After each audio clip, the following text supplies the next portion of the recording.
Alright, so by now many of you have probably heard of the Qantas incident that occurred in the last few days, in which a Qantas 737 had to return to Sydney Airport after an engine failure. And I found a absolutely brilliant 7 News report about it, which I thought I'd react to just show how wrong they were. So let's have a look. Don't copyright me, by the way, thanks. Alright, so starting off here. Touching down on what felt like a wing and a prayer. Alright, I'm just going to stop it right there for a second. There are no prayers involved, okay? A plane can land and fly on one engine. It's called ETOPS. It's a thing that all planes have to be able to do. Now, as for Boeing, I have no idea. Now we know their manufacturing standards. Highly doubt that, that they're the safest things, but ETOPS is a requirement for long-range planes, but short-haul, like the 737, also have requirements. They are able to fly and safely land on one engine. Because we live in the modern era of aviation travel. We now have safe planes, so there's no possibility of a crash involved there. Except, obviously, by pilot error, but luckily, in which case, did not happen. So let's keep going. And I'll just take it back a little bit, because we missed part of the ATC call. To emergency. So, in case you guys don't know what a pan-pan is, there's basically 2 ways you can declare an emergency, and that's via Mayday or a pan-pan. And a Mayday is declaring a full-on emergency. And that's when you're automatically assuming priority over any other aircraft. You're expecting emergency services with you. And you know that ATC will be able to do whatever you tell them, and also will try and assist you to get on the ground as fast as possible. And a pan-pan is similar to that, in that you do still have priority over other aircraft, and it is an expectation that there'll be emergency services ready. But a pan-pan is saying that it's not as severe of an emergency. So, for an example, exactly an engine failure, because aircraft can fly on one engine. If it's not serious, if there's nothing on fire, then it is safer to declare a pan-pan. And it's been encouraged to not call Maydays as much if the situation can be described as a pan-pan. And technically he should have said it 3 times, so pan-pan, pan-pan, pan-pan. But that's probably not your first priority if you're trying to troubleshoot something, so twice, it'll do. Let's hear what they say now. 2 emergencies on the tarmac and out of... Yes, we got it on the tarmac. That is the news reporter... The news reporter checklist we've got on the tarmac already. What are we? We're 9 seconds in and we've already got 1 on the tarmac. That is brilliant. Because everything, according to news channels, anything that a plane touches is the tarmac. That's it. It's on the tarmac. You know what I mean? I like that. Alright, let's keep watching. Control fire and a plane full of frightened passengers. There were some people really anxious. QF520 forced to make an emergency landing at Sydney Airport.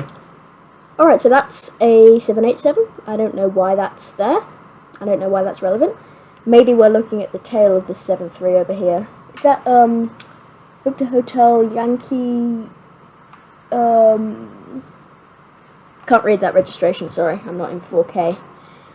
But yeah, you can see some units responding, and then that's little 787 just chilling there in the background. Here's where the passengers talk about how scary they are, and how scary it was, and how scared they are.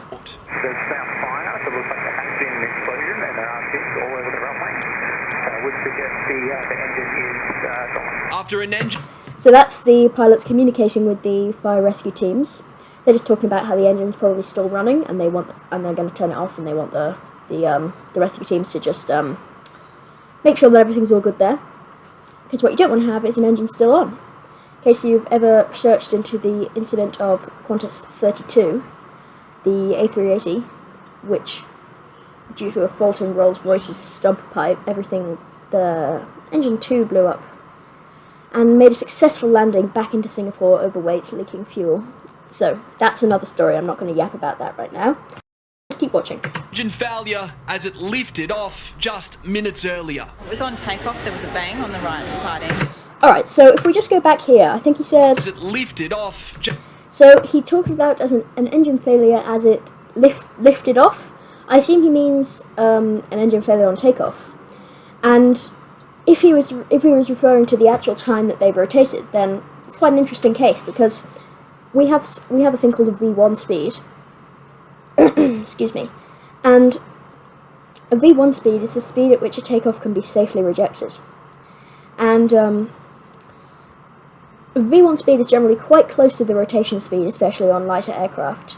So if this engine failure happened just after their V1, if the pilots deemed that it would be safer to actually take off, it would be quite a risky move to try and abort the takeoff after getting to their V1 speed.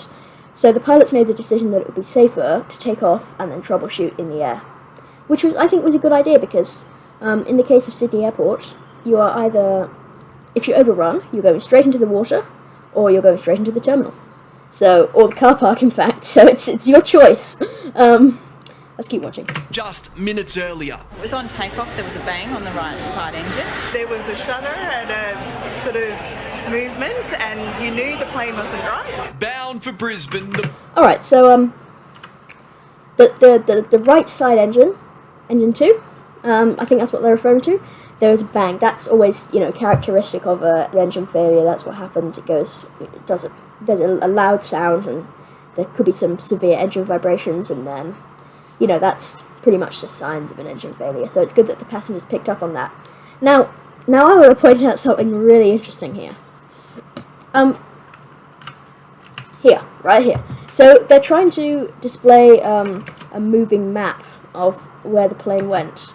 So what they said was, hang on, let me just go back to it with sound. So up here they have Qantas 520, all written in one, Bris-Sid. Now, let's just start simple. If they're trying to target it to aviation people, that should say QFA520, or at least QF520. Now, this was outbound from Sydney to Brisbane. So I don't know why they have Brisbane first and then Sydney. Normally, I don't know why. And now, and this makes me laugh, are we going to talk about Bris? Now, most people like to talk about Sydney Airport as SYD, and that's because that's its IATA code.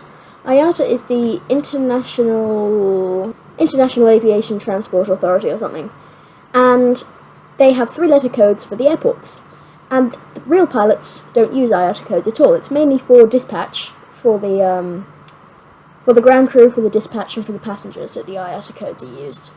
What pilots use are called ICAO codes, or ICAO, ICAO, ICAO, it's up to you. They're 4 letters. For example, Sydney's is YSSY. I won't go into that right now, because there's a bit of detail there. But Bris is nothing to do with any of them. Brisbane's IATA code is BNE, and its ICAO code is YBBN. Bris, they have completely made up. So now, they've basically messed up this entire text. Anyway, let's have a look at their commentary and this little map here. Bound for Brisbane, the pilot of the old Boeing 737 declared an emergency with the tower and circled over Sydney before it was safe enough to get the all clear to land. Alright, so I don't think that's actually true. First I'm going to check how old this 737 actually was. Alright, so the aircraft, which is registered as Victor Yankee Hotel, is about 19 years old. So yes, I would agree with them that it is old for an airline, although some of them can be in service for up to 30 years. So I would say they didn't need to specifically make a point of it being old, as of course it's gone through scheduled maintenance and routine work. But it's true that 20 years is a significant age for an airliner.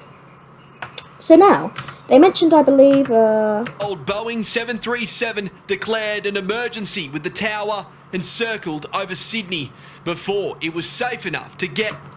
Alright, so he said that they declared an emergency with the tower. That probably makes sense. But then they mentioned they circled over Sydney. Now, first off, I do not like the word circle. And secondly, does this look like Sydney to you? Because to me it seems to be water, not Sydney. You see that? Sydney is over there, water is here. And, oh. the very funniest thing about this entire diagram is that it is the wrong way round. The aircraft took off from runway 34 right. Therefore, it would start going this way. Follow my mouse. It would start going this way. So, they seem to have got this badly wrong. Let me show you something.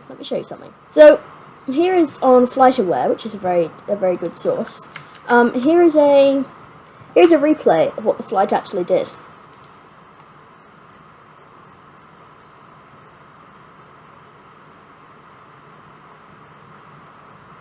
Now, watch this. Here's what they put. Brisbane, the pilot of the old Boeing 737.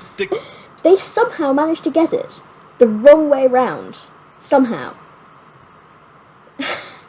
They've reversed everything. It's Brisbane to Sydney. It's the wrong runway. I don't know what they were doing, but they somehow managed to get everything the wrong way round. So what actually happened was the aircraft took off from runway 34 right. They did not circle over Sydney. They after probably the end of their maybe the first waypoint in their SID, they turned back. Then they entered a holding pattern at the final approach fix for runway 34 left. This is not circling, this is entering a holding pattern. You can see they flew 3 times through that holding pattern. They went on to, luckily, make a successful landing, emergency landing on runway 34 left. So, back to the video. After getting that wrong, that was the main reason I wanted to react to this video.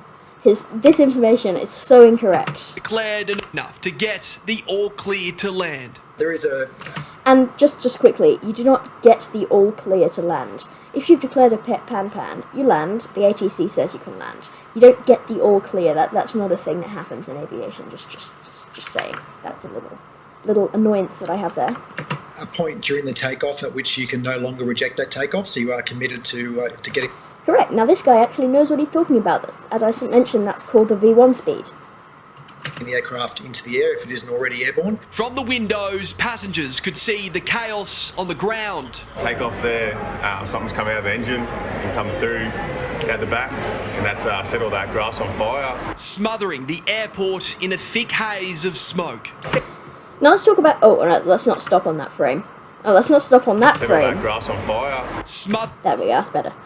Let's talk about the grass fire. Now, I couldn't find much information about this online, but I don't see how a grass fire could have started, except for maybe that the engine did have flames, and therefore that might have ignited some of the grass that is just chilling at Sydney Airport for some reason. And that could be, something that the rescue team decided that they couldn't, contain the fire.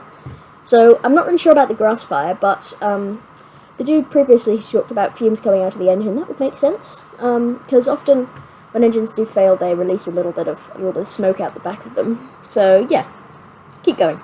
Smothering the airport in a thick haze of smoke. There was flames a bit from the front and flames a little bit from the back. The airport was paralysed.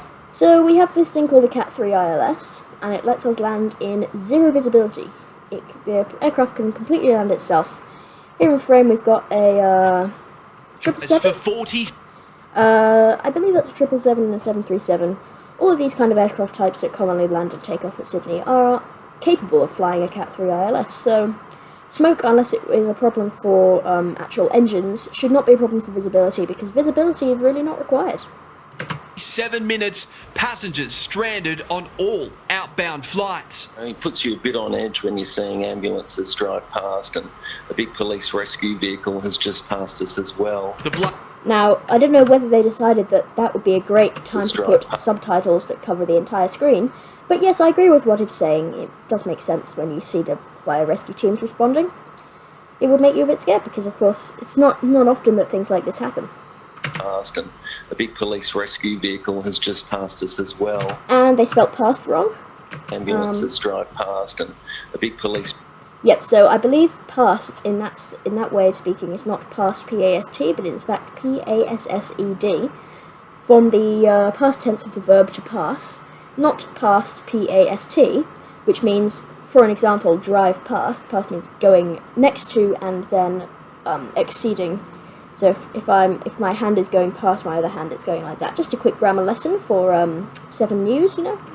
This rescue vehicle has just passed us as well. The blaze eventually put out to everyone's relief. Everybody just spontaneously clapped because they thought that the pilots and the staff had all done a really good job in getting us back to Sydney safely. All the credit going to the veteran flight crew who stayed cool in a crisis. I agree. This is sounding this is yet another argument that Qantas pilots are very, very highly qualified, because you know to deal with an engine failure, it's not something that you see every day. Of course, it's pretty impressive that these pilots were able to do this. Passengers are saying you did a great job. Thank you. The initial investigations have confirmed it was not an engine explosion, and obviously our engineers will now investigate exactly what has happened. In the meantime, Guess what? The sneaky 787 is making its way into this video yet again. An engine explosion, which I assume by which he means an uncontained engine failure, where, again, giving the example of Qantas Flight 32, an uncontained engine failure which then spreads to other parts of the plane. So that is good news. Obviously our engineers will now investigate exactly what has happened. In the meantime, Qantas has promised to clear the backlog of delayed flights as quickly as possible. The advice for passengers is contact your airline. Contact the wonderful airline Qantas, who is known for their absolutely brilliant customer support. Yes, that's exactly what to do. Anyway, that was my reaction to, in my opinion, a very subpar news report. I feel as if they could have done a lot better job there. Considering it was a pretty big incident, they could have at least done a tiny bit of research before reporting all the things that they didn't know. Anyway, that's it from me. I've yapped a lot today. I will catch you in the next one. Bye!